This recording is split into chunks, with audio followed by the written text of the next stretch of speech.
Hello students, good afternoon. तो हम लोग बायोलॉजी के अध्याय 2 में दो पार्ट्स पढ़ लिए थे। यानी कि पहले पार्ट्स में हमने बेसिक्स जाना, इसका इस अध्याय की पृष्ठभूमि क्या है, भूमिका क्या है, उसके बारे में जाना।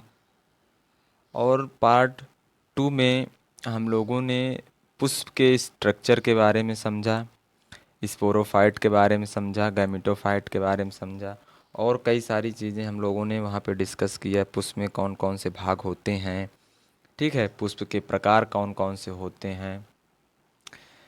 तो इस प्रकार से हमने सारी चीज़ें पुष्प के बारे में वहाँ से डिस्कस किया। अब जो है कि हम लोग उसी में से उसी का एक पार्ट, यानी कि जो लघु बीजाणुधानी है, उसके बारे में यहाँ पे डिस्कस करेंगे। तो देखिए, लघु बीजाणुधानी यानी कि जिसे हम लोग पराग कोश कहते हैं, तथा नर युग्मकोद्भिद माइक्रोस्पोरेंजियम और पोलन सैक जिसे हम लोग कह सकते हैं, एंड मेल गैमिटोफाइट क्या होती है, इसके बारे में हम लोग डिस्कस करेंगे। तो जो हमारा पराग कोश होता है वो इस प्रकार से, अगर हम इसका कुछ संरचना देखें तो इस प्रकार से होता है। और इसमें देखिए आपको क्या है कि दो चीज़ें दिखाई दे रही हैं। यह क्या, दो पाली इसमें दिखाई दे रही हैं। एक पाली आप लोग देख रहे हैं यहाँ से यहाँ तक ये, और दूसरी पाली ये। इस प्रकार से आपको दो पाली दिखाई दे रही हैं। या आप इसे इस प्रकार से कह सकते हैं, यहाँ से एक पाली इधर की और दूसरी पाली इधर की। और देख रहे होंगे आप प्रत्येक पाली में एक, यानी कि प्रत्येक पाली में दो प्रकोष्ठ आपको दिखाई दे रहे हैं। दो पालियां हैं और प्रत्येक पाली में दो प्रकोष्ठ दिखाई दे रहे हैं। इन प्रकोष्ठों को हम लघु बीजाणुधानी या माइक्रोस्पोरेंजियम कहते हैं। और इन्हीं लघु बीजाणुधानी में लघु बीजाणु का निर्माण होता है। और जो ये लघु बीजाणुधानी है, इसका निर्माण कहाँ पे होगा, ये मैंने आपको बताया होगा कि पुंकेसर में लघु बीजाणु पर्ण यानी माइक्रोस्पोरोफिल में होता है। अब इन्हीं माइक्रोस्पोरोफिल में माइक्रोस्पोरेंजियम का और माइक्रोस्पोरेंजियम में माइक्रोस्पोर का निर्माण होगा, जिसमें हम लोग मेल गैमिटोफाइट में पढ़ेंगे ये सारी चीज़ें। जो कि हमारा मेल गैमिटोफाइट है, उसके बारे में हम लोग जब डिस्कस करेंगे तो इसमें किस प्रकार से लघु बीजाणु जनन होता है उसके बारे में डिस्कस करेंगे। लघु बीजाणु जनन के बारे में हम लोग पढ़ेंगे, ठीक है। लघु बीजाणु जनन के बारे में हम लोग पढ़ेंगे, यानी कि इसके बाद अब हम लोग क्या है, यहाँ पे क्या लिखा था कि हम लोग अब लघु बीजाणु जनन के बारे में डिस्कस करेंगे, ठीक है। लघु बीजाणु के बारे में भी डिस्कस करेंगे। तो सबसे पहले आपको देखना है कि जो जब हम किसी भी परागकोश का, यानी कि एंथर का अनुप्रस्थ काटते हैं, यानी कि अनुप्रस्थ मतलब ट्रांसवर्स सेक्शन, यानी इस प्रकार से यदि आपकी कोई भी एक आपका इस प्रकार से पौधे का तना हो, मान लीजिए एक पौधे का तना है, आपको यहाँ से कट कर देना है यहाँ से, तो आप देखेंगे कि इस प्रकार से आधा आपको यहाँ दिखाई देगा और ठीक इसी प्रकार से आधा इस प्रकार से नीचे। तो यहाँ पर भी परागकोश को अनुप्रस्थ भाग में काटा गया है। आप देख सकते हैं कि इसमें आपको दो पालियाँ दिखाई देती हैं, जिसे मैंने अभी आपको बताया। दो पालियाँ हैं और प्रत्येक पाली में दो प्रकोष्ठ हैं। एक प्रकोष्ठ ये, एक प्रकोष्ठ ये, एक ये और एक ये। तो इसमें प्रत्येक प्रकोष्ठ को हम लोग क्या बोलते हैं, लघु बीजाणुधानी यानी माइक्रोस्पोरेंजियम। इसलिए हम लोग इसे कहते हैं कि जो हमारा परागकोश होता है, देखिए प्रत्येक परागकोश में दो पालियाँ यानी द्विपाली होती हैं, तथा प्रत्येक पाली में दो कोष्ठ यानी कि जिसे हम लोग प्रकोष्ठ कहते हैं वो होते हैं, यानी कि ये दो द्विकोष्ठी होते हैं। यानी प्रत्येक पाली में दो कोष्ठ हैं। एक पाली में ये दो कोष्ठ हो गए, एक पाली में ये दो कोष्ठ, यानी टोटल कितने, चार, ठीक। ये द्विकोष्ठी हैं, यानी कि प्रत्येक पाली में दो है और प्रत्येक पाली में दो, तो दो पाली में चार हो जाएंगे। तो इस प्रकार से हम लोग इसके बारे में डिस्कस करेंगे और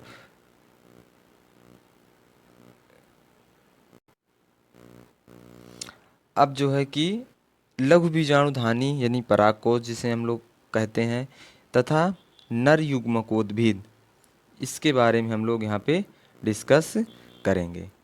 देखिए, यानी कि माइक्रोस्पोरेंजियम और पोलन सैक, यानी कि microsporangium, pollen sac and male gametophyte. तो अगर हम लोग देखें परागकोश को, तो देखिए जब हम उसे पृष्ठ दृश्य की ओर से देखते हैं, उसे हम लोग उसका पृष्ठ दृश्य देखते हैं तो कुछ इस प्रकार से ये संरचना आपको दिखाई देती है। जब पृष्ठ की ओर से देखते हैं इस प्रकार की दिखाई देती है, और जब हम इसे अधर भाग से इसके देखते हैं, इसके अधर भाग से देखते हैं तो कुछ इस प्रकार का स्ट्रक्चर आपको दिखाई देगा, जिसमें आप देखेंगे एंथर, कनेक्टिव एंड फिलामेंट आपको दिखाई देते हैं। और जब हम इसका अनुप्रस्थ काट करते हैं अनुप्रस्थ काट करते हैं, यानी कि ट्रांसवर्स सेक्शन जिसे हम लोग टीएस बोलते हैं, ट्रांसवर्स सेक्शन टीएस बोलते हैं, तो इस प्रकार से आपको दिखाई दे रहा होगा। यहाँ पे 2 पालियाँ दी गई हैं और प्रत्येक पाली में 2 प्रकोष्ठ हैं, यानी कि ये 2 प्रकोष्ठी भी है। इस प्रकार से 4 प्रकोष्ठ दिख रहे हैं और 2 पालियाँ आपको दिख रही हैं। तो जैसे हम लोग अब इसके कमेंट्स के बारे में देखते हैं क्या क्या है। जैसे हम यहाँ पे देखिए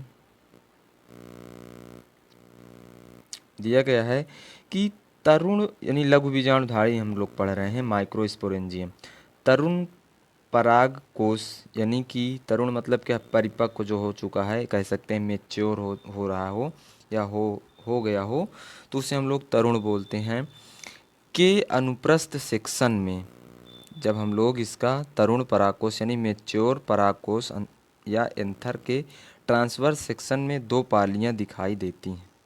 देखिए अभी मैंने आपको बताया 2 पालियाँ होती हैं। प्रत्येक पाली में 2 लघु बीजाणुधानियाँ या पराग कोश यानी पोलन शयकार माइक्रोस्पोरेंजिया, यानी कि प्रत्येक पाली में 2 प्रकोष्ठ मैंने आपको बताया और प्रत्येक प्रकोष्ठ को हम लोग माइक्रोस्पोरेंजिया बोलते हैं, दिखाई देती हैं। अब देखिए यहाँ पर प्रत्येक लघु बीजाणुधानी में कई लघु बीजाणु जनन कोशिकाएं होती हैं, यानी कि माइक्रोस्पोर मदर सेल्स होती हैं, ठीक। और इनके चारों ओर जो एक लेयर होती है जिसे हम लोग टेपिटम कहते हैं, माइक्रोस्पोर्स मदर सेल्स के चारों ओर क्या होती है, एक लेयर होती है जिसे हम लोग टेपिटम कहते हैं। और टेपिटम का कार्य होता है कि उस वहाँ पर पल रहे हुए जो भी माइक्रोस्पोर होते हैं उनको पोषण प्रदान करना, यानी कि नरिशमेंट करना होता है टेपिटम का कार्य। ये क्वेश्चन पूछा जाता है कि टेपिटम का कार्य बताइए। टेपिटम एक प्रकार क्या है, सेल्स या लेयर्स होती हैं जो माइक्रोस्पोर को क्या न्यूट्रिशन प्रोवाइड करवाती हैं, यानी उनको भोजन प्रदान करती हैं, ठीक है। और यहाँ पे दिया गया है टेपिटम के बाहर की ओर बीजाणुधानी यानी स्पोरेंजियम की दीवार होती है जो कोशिकाओं के कई स्तरों की बनी होती है। इसका बाह्य स्तर जो कि एपिडर्मिस के ठीक नीचे होता है जिसे हम लोग एंडोथीसियम बोलते हैं, यानी सबसे बाहरी लेयर होती है एपिडर्मिस, उसके अंदर वाली एंडोथीसियम होती है। फिर इसकी कोशिकाओं पर पट्टिकाओं के समान तंतुवत उभार होते हैं। प्रत्येक लघु बीजाणु जनन कोशिका अर्धसूत्री विभाजन द्वारा लघु बीजाणुओं का निर्माण करती है, यानी कि जो हमारी माइक्रोस्पोर मदर सेल्स होती हैं इनमें अर्धसूत्री विभाजन होता है, यानी कि मियोसिस होता है। और मियोसिस में क्या होता है कि ये कोशिकाएं जो हैं मियोसिस में, ये कोशिकाएं एक कोशिका से 4 कोशिकाओं का निर्माण करती हैं, एक कोशिका से 4 कोशिकाओं का निर्माण करती हैं अर्धसूत्री विभाजन में। अब ये सारी चीज़ें यहाँ पे हो गई हमारी। अब देखिए कि हम लोग लघु बीजाणुधानी या पराग कोश का परिवर्धन पढ़ेंगे, यानी कि डेवलपमेंट ऑफ माइक्रोस्पोरेंजियम और एंथर, यानी कि लघु बीजाणुधानी का किस प्रकार से विकास होता है, उसका डेवलपमेंट किस प्रकार से होता है। तो देखिए स्टार्टिंग में यानी कि इसकी प्रारंभिक अवस्था जब होती है डेवलपमेंट की, तो लघु बीजाणुधानी जो होती है ये पराग कोश की मेरिस्टेमी कोशिकाओं से बनी होती है। एक मेरिस्टेमी कोशिकाओं से बनी आउटग्रोथ की रचना होती है। जैसे कि पराग कोश आप लोग देखेंगे, उसकी मेरिस्टेमी कोशिकाएं होती हैं। कोशिकाओं के प्रकार इसमें है ऐसी कोशिकाएं होती हैं, हम लोग उन्हें उन्हें किस नाम से जानते हैं? मेरिस्टेमी कोशिकाओं के नाम से जानते हैं। मेरिस्टेमी कोशिकाएं किसका निर्माण करती हैं? पराग कोश का। धीरे धीरे ये डेवलप्ड होती हैं और पराग कोश का निर्माण करती हैं। ये एक आउटग्रोथ होती है स्टार्टिंग में, और इसके चारों ओर एपिडर्मिस का एक स्तर होता है, यानी इसके बाहर की ओर चारों तरफ एपिडर्मिस होती है। बाहरी जो लेयर होती है उसे हम लोग क्या बोलते हैं? एपिडर्मिस। और फिर ये धीरे धीरे क्या होता है, यानी कि इसमें पालियां बनना स्टार्ट हो जाती हैं, जिसकी प्रत्येक पाली में आर्कीस्पोरियल कोशिकाओं की एक लंबवत कतार विकसित हो जाती है। आर्कीस्पोरियल कोशिकाएं, यहाँ पे देखिए आर्कीस्पोरियल कोशिकाएं, आर्कीस्पोरियल कोशिकाएं विकसित होने लगती हैं। आर्कीस्पोरियल कोशिकाओं का कोशिका द्रव्य जो होता है, जो आर्कीस्पोरियल कोशिकाएं होती हैं, इनका जो कोशिका द्रव्य अन्य कोशिकाओं की अपेक्षा अधिक सघन होता है। जो अन्य कोशिकाएं होती हैं इनकी अपेक्षा अत्यधिक सघन होता है, यानी हाई कंसंट्रेशन में होता है, और इनका केंद्रक भी अधिक स्पष्ट होता है। इनका जो केंद्रक है वो भी अधिक स्पष्ट होता है। ये सारी बातें जो हैं कि स्टार्टिंग में होता है। अब देखिए यहाँ पर दिया गया है कि आर्कीस्पोरियल कोशिका दो कोशिकाओं में विभाजित होती है। दो कोशिका में विभाजित होती है। इसमें से देखिए यहाँ पे, इसमें से इधर थोड़ा सा कटा है, यहाँ पे लिखा गया इसमें से बाहरी व एपिडर्मिस की ओर, बाहरी व एपिडर्मिस की ओर स्थित कोशिका प्राथमिक भित्ति कोशिका यानी कि प्राइमरी पेरिएटल सेल, और जो अंदर की ओर होती है, जो अंदर की ओर कोशिका होती है उसे प्राथमिक बीजाणु जनन कोशिका यानी प्राइमरी स्पोरोजीनस सेल्स कहलाती हैं। देखिए जो आर्कियोस्पोरियल सेल्स होती हैं वो दो कोशिकाओं में विभाजित हो जाती हैं। पहली कोशिका कौन सी है? और ये बाहर की ओर स्थित होती है, यानी एपिडर्मिस की ओर स्थित होती है। जो कि कौन सी कोशिका होता है? प्राथमिक भित्ति कोशिका, यानी जिसे हम लोग प्राइमरी पेरिएटल सेल्स, पीपीसी भी बोलते हैं इसे, पीपीसी, प्राइमरी पेरिएटल सेल्स।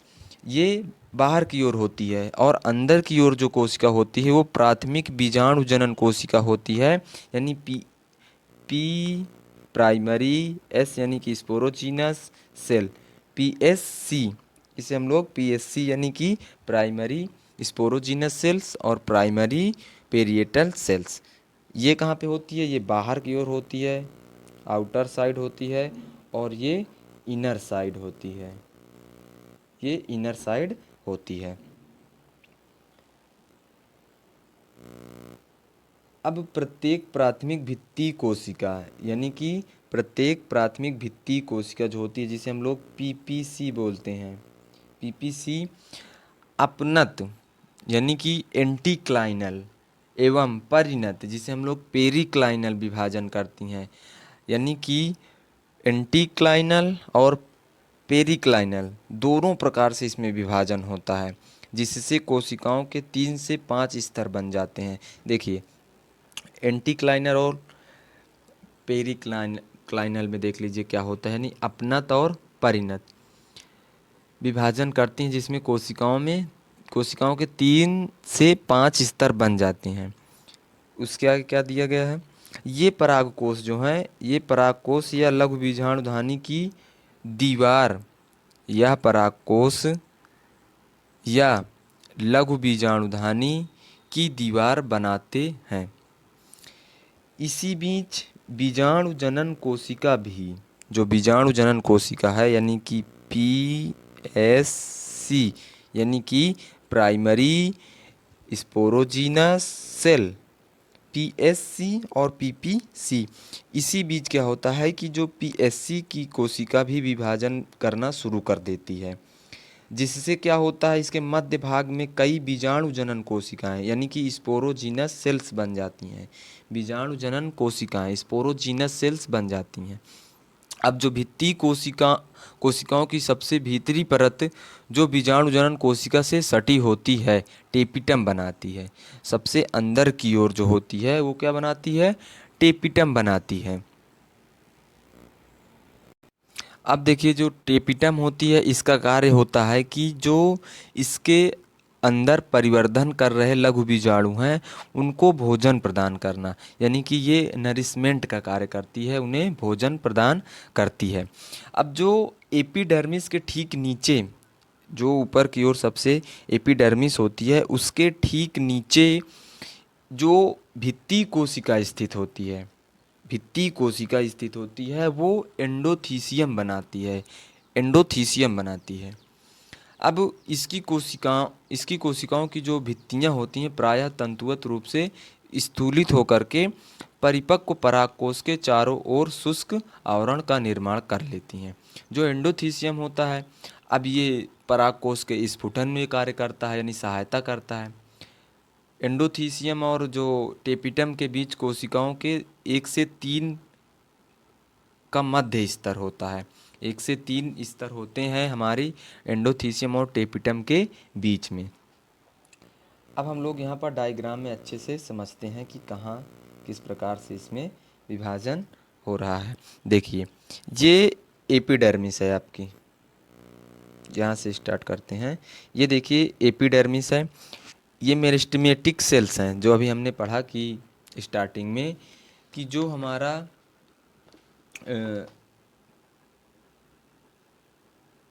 लघु बीजाणुधानी है या परागकोश की मेरिस्टेमेटिक जो सेल्स होती हैं उनकी बनी एक आउटग्रोथ होती है। तो इसी में जो ये मेरिस्टेमेटिक सेल्स हैं और ये इसकी क्या है? एपिडर्मिस है। ये इसके एपिडर्मिस यानी कि बाहर वाली लेयर, ये मेरिस्टेमेटिक सेल्स में डिवीज़न होता है। जब मेरिस्टेमेटिक सेल्स में डिवीज़न होगा, डिवीज़न होने के बाद देखिए यहाँ पे एक आर्ची स्पोरियल सेल्स बनती है जो एपिडर्मिस की ओर होती है, और अंदर की ओर एक होती है जिसे हम लोग प्रोकैम्बियल सेल्स कहते हैं, वो अंदर की ओर होती है। यहाँ पर देखिए आर्ची स्पोरियल सेल्स बनाती है और एक अंदर की ओर यहाँ पर सेल्स बनती हैं जिसे हम लोग प्रोकैम्बियल सेल्स कहते हैं। अब इन सेल्स में फिर डिवीज़न होगा, इन सेल्स में फिर डिवीज़न होगा, यानी कि फिर इसके बाद कौन सी सेल्स बनती हैं जिसे हम लोग कहते हैं पीपीसी, यानी primary parietal cells, primary parietal sales.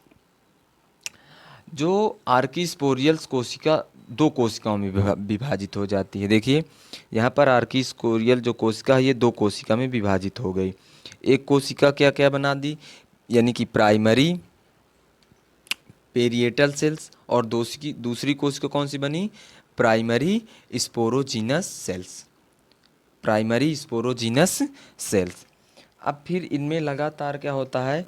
विभाजन होता रहता है, इनमें लगातार विभाजन होता रहता है, लगातार विभाजन होता रहता है, जिससे कि आपका इस प्रकार से एक संरचना बनती है, इस प्रकार से एक संरचना बनती है, जैसे देखिए इस प्रकार से एक संरचना बनती है। अगर हम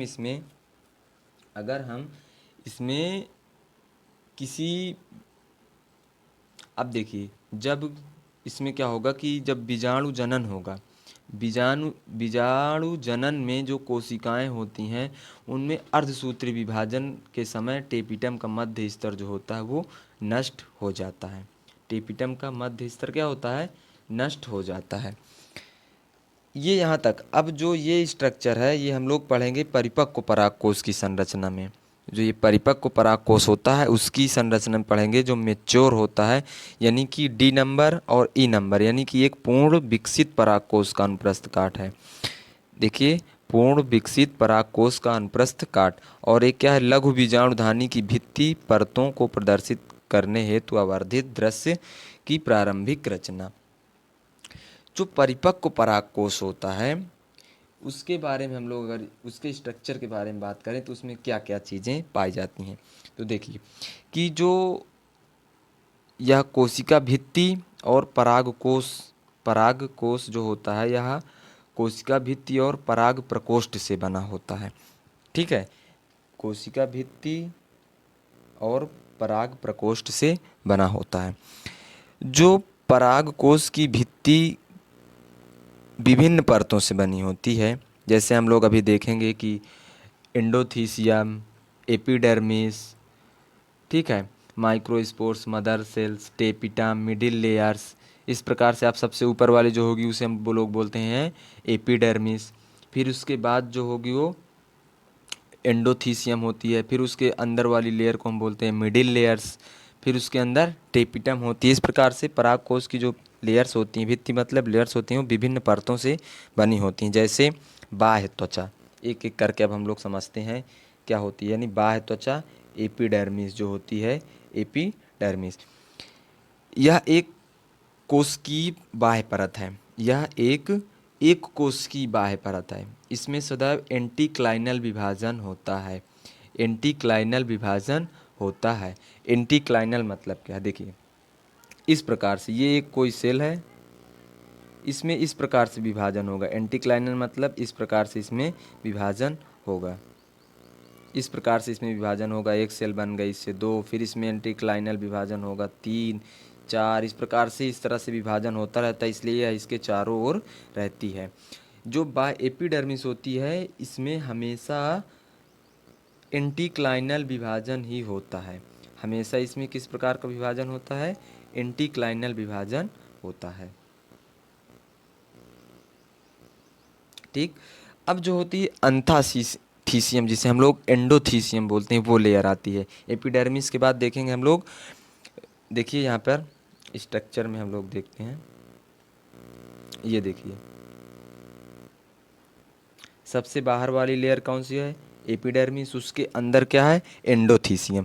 जो यह भी एक कोश की परत होती है। यह भी किस प्रकार से है, एक कोश की परत है, लेकिन इसकी कोशिकाएं बड़ी होती हैं और रेडियली इलोंगेटेड होती हैं। बड़ी भी होती हैं, रेडियली इलोंगेटेड भी होती हैं। परागकोश के परिपक्व होकर फटने वाले स्थानों पर कोशिका भित्ति पतली रह जाती है। जो परागकोश होता है जहाँ पर से क्या हो, वो मैच्योर होने के बाद क्या है, फटेगा। उसके फटने वाले स्थान पर कोशिका भित्ति पतली रह जाती है, और पतली होने के कारण ये थोड़ा सा एक तरफ क्या होता है, दब जाता है। इस प्रकार से जैसे ये संरचना यहाँ पे दिखाई गई, दब जाता है, जिसे हम लोग स्टोमियम बोलते हैं। इस स्ट्रक्चर को हम लोग बोलते हैं स्टोमियम। जो एंडोथीसियम की कोशिकाएं होती हैं उनमें क्या होता है, तंतुमय अरिस्थूलन यानी कि फाइब्रस रेडियल थिकनिंग अंदर की सतह पर होती है।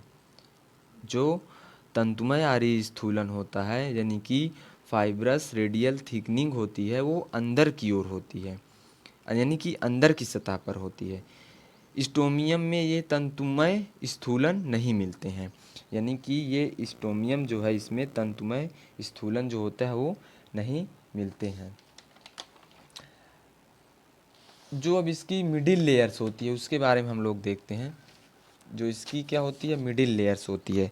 देखिए इंडोथीसियम के अंदर की ओर जब हम लोग देखेंगे, यहाँ पर ये क्या है, मिडिल लेयर्स है। मिडिल लेयर्स में क्या होता है, इनमें सामान्यतः 3 से 5 तक वर्गाकार कोशिकाओं की परतें मिलती हैं। वर्गाकार कोशिकाओं की परतें मिलती हैं, यानी 3 से 5 तक, 3 भी हो सकती हैं, 4 और 5 तक हो सकती हैं। ये एंडोथीसियम के भीतर की तरफ होती हैं। परिपक्व परागकोश में ये परतें जो होती हैं क्या गल जाती हैं तथा दिखाई नहीं पड़ती। जब गल जाएंगी तो फिर वो दिखाई नहीं पड़ती हैं। ये मिडिल लेयर्स होती हैं। अब मिडिल लेयर्स के अंदर की ओर देखेंगे तो आपको दिखाई देती हैं टेपिटम। टेपिटम यह क्या होती हैं, ये मध्य, सबसे मध्य परतें होती हैं। यह परतों के बाद यानी कि लघु बीजाणु मात्र कोशिकाओं से सटी हुई परत होती है।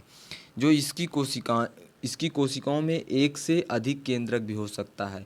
ये पॉइंट जो है कि नोट्स करना है आपको, बल्कि सारे पॉइंट्स तो आपको नोट ही करना है। जो मेन पॉइंट होते हैं उन्हें आपको अंडरलाइन करना है या मार्कर हाईलाइट करना है।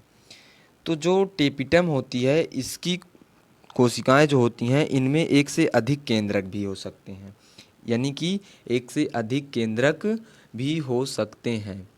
जो इसका मुख्य कार्य होता है वो लघु बीजाणु मात्र कोशिकाओं को पोषण प्रदान करना होता है। जो हमारी माइक्रोस्पोर्स मदर सेल्स होती हैं, यानी कि माइक्रोस्पोर्स मदर सेल्स होती हैं, उन्हें पोषण प्रदान करना होता है। ये कोशिकाएं दो प्रकार की होती हैं। जो हमारी टेपिटम सेल्स होती हैं ये दो प्रकार की होती हैं। एक होती है अमीबॉइड, जिसे हम लोग या तो प्लाज्मोडियल भी बोलते हैं, और एक स्रावी भी होती हैं। स्रावी या ग्रंथिल यानी सिक्रेटरी और ग्लैंडुलर भी होती हैं। ये दो प्रकार से होती हैं। एक अमीबीय होती हैं जिसे हम लोग बोलते हैं या अमीबॉइड, और स्रावी या ग्रंथिल भी होती हैं। अब जो इसका पराग प्रकोष्ठ होता है, यानी कि जिसे हम लोग पोलन सैक बोलते हैं, सबसे अंदर की ओर होता है। सबसे अंदर यानी जिसे हम लोग पोलन चैम्बर भी कह सकते हैं। जो पोलन चैम्बर होता है, यानी कि जो पोलन चैम्बर आपको यहाँ पे दिखाई देगा, पोलन चैम्बर वो है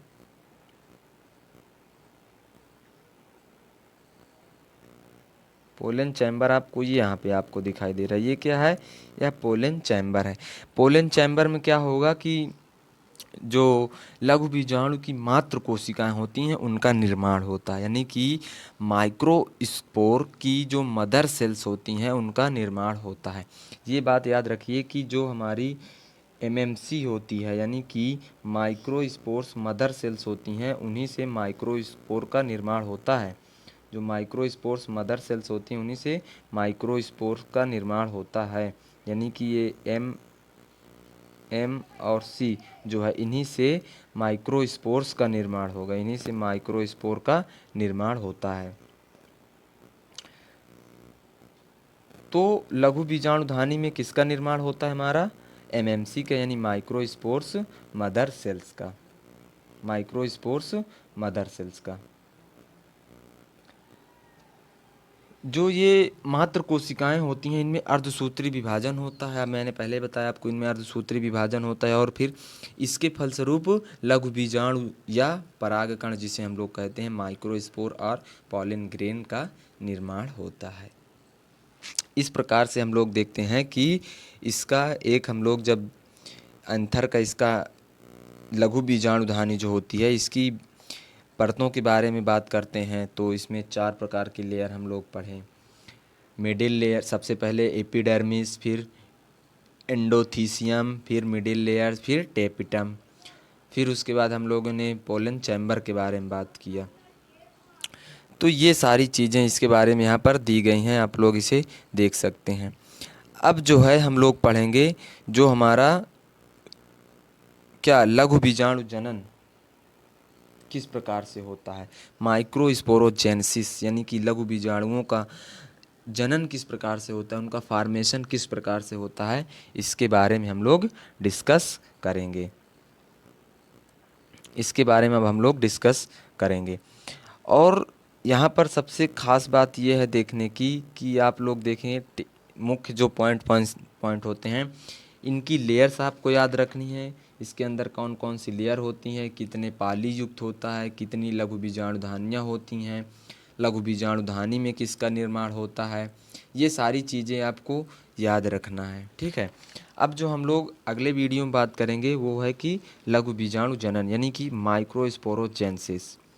हम लोग इसमें देखेंगे कि किस प्रकार से लघु बीजाणुओं यानी कि पोलन ग्रेन्स जो होता है, हमारा परागकण जो होता है, जिसे हम लोग मेल गैमीट्स भी बोलते हैं, उसका निर्माण किस प्रकार से होता है। ठीक, तो धन्यवाद, मिलते हैं अगली वीडियो में।